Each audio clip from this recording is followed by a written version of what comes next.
tous les sportifs du Québec se demandaient quelle serait la sanction que le président Campbell infligerait à Maurice Richard à la suite de l'incident qu'il avait opposé à l'Écho à Boston quelques jours plus tôt.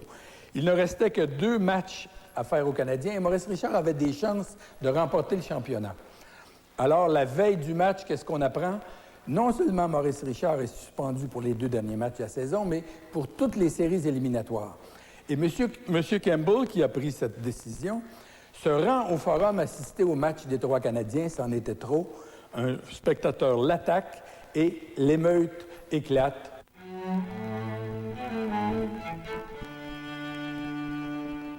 Maurice Richard, moi, j'ai commencé à suivre sa carrière à cause de mon père qui écoutait le hockey à la radio, parce que la télévision, c'est venu une quinzaine d'années plus tard.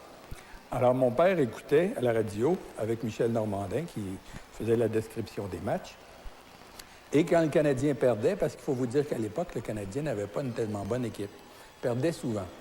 Alors, quand c'était 2-0 ou 3-1, mon père fermait la radio, faisait les 100 pas dans la cuisine, rouvrait la radio pour voir s'il n'y avait pas eu un miracle. Il n'y en avait à peu près jamais. Alors, j'ai commencé à m'intéresser au hockey et au début de Maurice Richard, j'avais 13-14 ans. Et comme on allait à l'école, il fallait se coucher tôt, on ne savait pas si le Canadien avait gagné ou non. Et le lendemain matin, moi, j'étais servant de messe à l'église Saint-François-Solano à Rosemont. Et en m'en allant pour servir la messe, vers 6h moins quart, 6h, j'arrêtais au restaurant où on avait une pile de journaux et j'en prenais un parce que je n'avais pas les moyens de l'acheter et je regardais le sommaire pour voir si Maurice Richard avait compté. Et quand Maurice Richard avait compté, bravo! Alors ça a été les premières fois où j'ai eu connaissance de l'existence et de la carrière de Maurice Richard. Quand sur une passe de Butch Bouchard, il prenait le puck derrière ses goals. Plusieurs années plus tard, je cherchais du travail comme chroniqueur sportif. Une bonne journée, je reçois un appel de M. Champagne, me dit « Écoute, on a un chroniqueur sportif qui vient de mourir. Si tu veux, tu viens et on va te faire un essai. » Quand on allait à Chicago, on partait le samedi soir en train de la gare de Montréal-Ouest et on arrivait à Chicago à 6 heures le lendemain. Donc, ça faisait à peu près pas loin de 17-18 heures. Alors, quand on revenait, ça prenait encore une journée. Alors, on perdait notre journée de congé, qui était toujours le lundi. Alors, les gars qui étaient avec moi, Gérard Champagne, Pierre Proulx, ne voulaient pas perdre leur journée. Alors, ils ont dit, tiens, on va envoyer le nouveau. Alors, c'est comme ça que j'ai fait mon premier voyage avec le Canadien en 1955, quelques semaines avant, justement, la fameuse émeute. Le soir, d'abord, il faut vous dire que pour nous, les chroniqueurs sportifs, l'incident a commencé beaucoup avant l'émeute du Forum, parce que le Canadien était à Boston, au Madison, ça s'appelait le Garden à Boston, et il y avait dans le même hôtel la gare, l'hôtel et l'aréna. C'était assez typique à Boston, c'est plus ça maintenant, parce que c'est des nouveaux partout, de nouvelles patinoires partout. Alors, on avait quelqu'un à Boston, et on a recommencé à recevoir des flashs sur le téléscripteur. C'était la presse canadienne qui disait duel à coups de bâton avec Hal Laycoe. Alors là, pour nous, ça a commencé là. Il y a eu des photos, on a entendu des photos de l'incident. Mais c'était beaucoup avant l'émeute. L'émeute, c'est arrivé une semaine ou 10 jours après, quand M. Campbell a décidé de suspendre Maurice Richard. Alors, c'était justement Détroit qui venait ce soir-là. Et je lisais récemment dans un livre qui a été publié sur Maurice Richard, une déclaration de Marcel Bonin, qui faisait partie qui jouait pour Détroit à cette époque-là. Et puis, il raconte justement que quand il était sur le banc du Détroit et que Maurice Richard comptait, ou le Canadien comptait, il fallait qu'il réprime ses sentiments parce que c'était tous des joueurs du Détroit qui étaient à côté de lui. Mais il disait que Maurice Richard, on le détestait et que les gars sur le banc, Lindsay, Leswick, tous ces gars-là, ils disaient en anglais, évidemment, bastard, French pissou. Puis lui, était un Canadien français. Alors, il souffrait tout ça. Entre le moment dont je vous ai parlé, où le combat a eu lieu à Boston entre Laycoe, Et Maurice Richard, les suspicions allaient bon train. On parlait, on disait, bon, ben là, il va être suspendu pour 2 matchs. Il va être suspendu pour... Et jamais personne n'aurait cru que Maurice Richard serait suspendu et pour la fin de la saison, il restait 2 matchs, et pour toutes les... pas seulement une série, mais toutes les séries, les éliminatoires. C'est-à-dire qu'il y avait, en réalité, il y avait 2 séries, parce qu'à cette époque-là, il y avait 6 équipes dans la Ligue, 2 qui étaient éliminées, donc il y avait une demi-finale et une finale. Autre chose, c'est que Maurice Richard avait une chance de remporter le championnat des compteurs. Parce qu'il y avait, avec Bernard Geoffrion, il y avait 1 point d'avance, je crois, et ça s'est terminé le lendemain, là, à Détroit, le dimanche soir, et Geoffrion a participé à 2 buts. Donc, il a devancé Maurice Richard. Alors, tous ces éléments-là faisaient qu'il y avait une certaine nervosité, ou enfin, chez les gens pour qui, chez les fans pour qui c'est l'opium du peuple, on dit le hockey, ben, c'est ça. Alors, c'était vraiment un sujet là, brûlant, et on attendait avec impatience. Et quand on a appris la nouvelle qui était suspendue pour les parties qui restaient et toutes les séries, évidemment, là, c'était un tollé. Hein, c'était l'injustice, les Canadiens français. Et évidemment, le samedi soir, que M. Campbell décide d'aller au forum, c'était de la provocation, au dire de... Je ne sais pas si c'est vrai, on m'avait dit que M.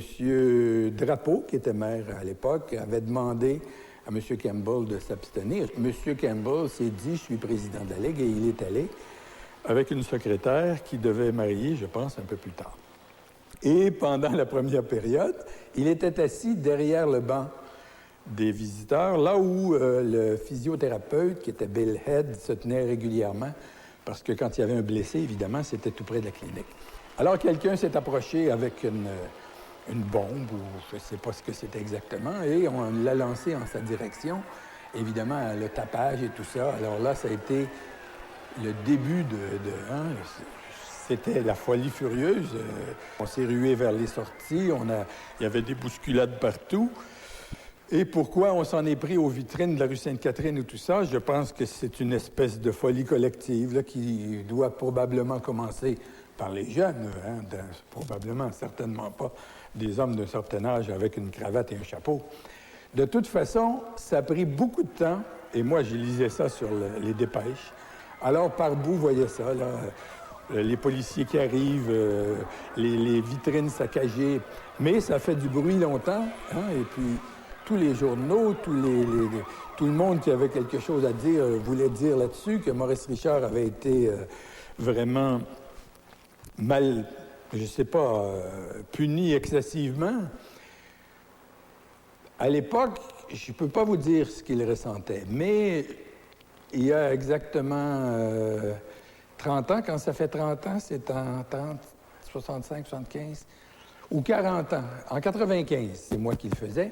Je lui ai demandé, il m'a dit, écoute, j'en veux pas, de toute façon, M. Campbell est décédé, j'en veux pas à M. Campbell parce qu'il ne faisait que mettre en pratique ce que les gouverneurs de la Ligue, donc ça faisait assez longtemps que les gens de Toronto, Détroit, hein, puis surtout que ces équipes-là allaient rencontrer le Canadien. On voulait le Canadien sans Maurice Richard.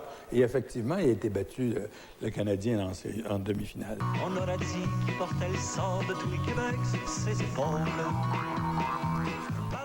Quelques jours après, moi je dirais 2 jours après, parce que le lendemain de l'émeute, il y avait évidemment les postes de radio, les journaux, on recevait des appels que tout le monde voulait dire, crier à l'injustice, et de peur que ça s'envenime, M.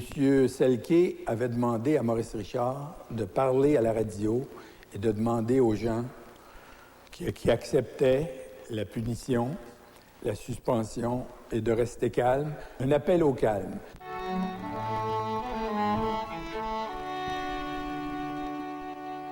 J'en ai souvent parlé à Maurice Richard par la suite de ce qui était arrivé à Boston, parce que lui, il ne se souvient nullement d'avoir frappé un juge de ligne, c'est ce qu'on lui reprochait aussi.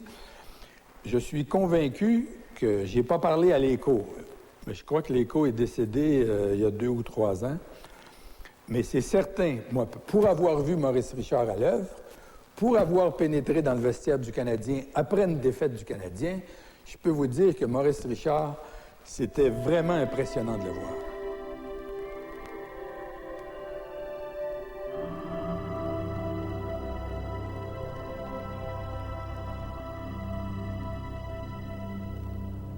Je le voyais souvent avec un diachylon au-dessus de l'œil, puis des yeux, là.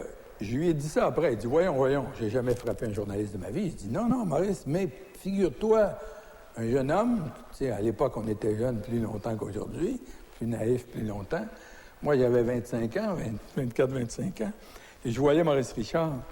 Alors, je suis convaincu que quand, à partir du moment où, sur la glace, il y avait du sang, soit dans sa figure, il perdait, et là, il voulait se faire justice lui-même, et alors, c'est ce qui est arrivé avec les coachs. Je suis convaincu qu'il ne se rappelle pas exactement ce qu'il a fait ce jour-là.